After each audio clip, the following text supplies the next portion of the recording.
ডাল তো আমরা অনেকভাবেই রান্না করে খেয়েছি, কিন্তু আমি শিওর আজকের মতো করে কেউ আপনারা খেয়ে দেখেননি। আর এর টেস্টের কথা কি বলবো, এক কথায় জাস্ট ফাটাফাটি।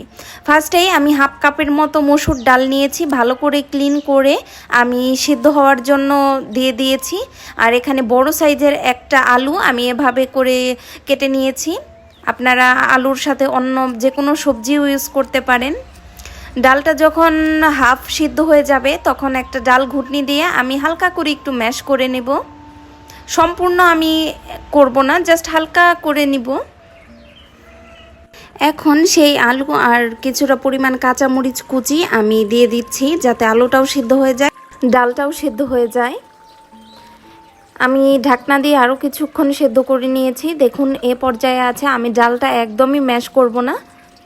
এখন আমি পরিমাণ অনুযায়ী লবণ দিয়ে দিব হলুদ গুঁড়ো, আর দিয়ে দিব সামান্য পরিমাণ ধনিয়া গুঁড়ো।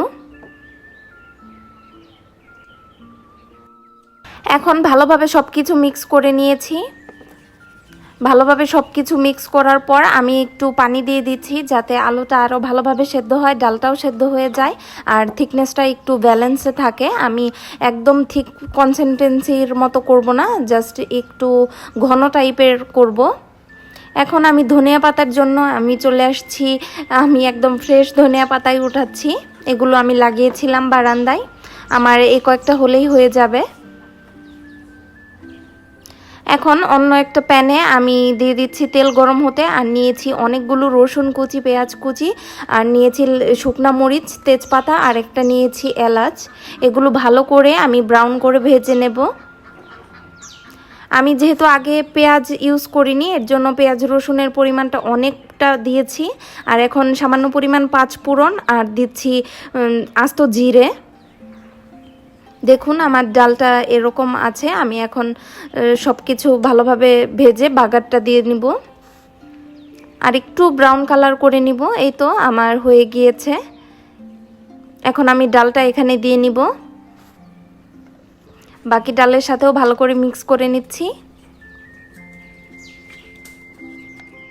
অ্যাট লাস্ট আমি দিয়ে দিব ধনিয়া পাতাটা।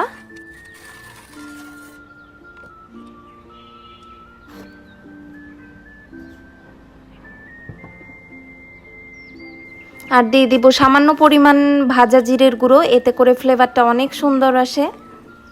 এই তো আমার ডালটা প্রায় রেডি। আমি আর দু একবার বলক উঠিয়ে আমি অফ করে নেব জালটা।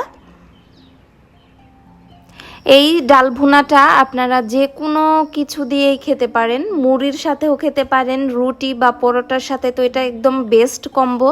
প্লাস গরম ভাতের সাথেও কিন্তু খেতে অনেক মজা লাগে। আমি যেভাবে একদম ইজি ওয়েতে দেখালাম, অবশ্যই আপনারা একবার হলেও ট্রাই করে দেখতে পারেন। কেমন লাগলো আপনাদের?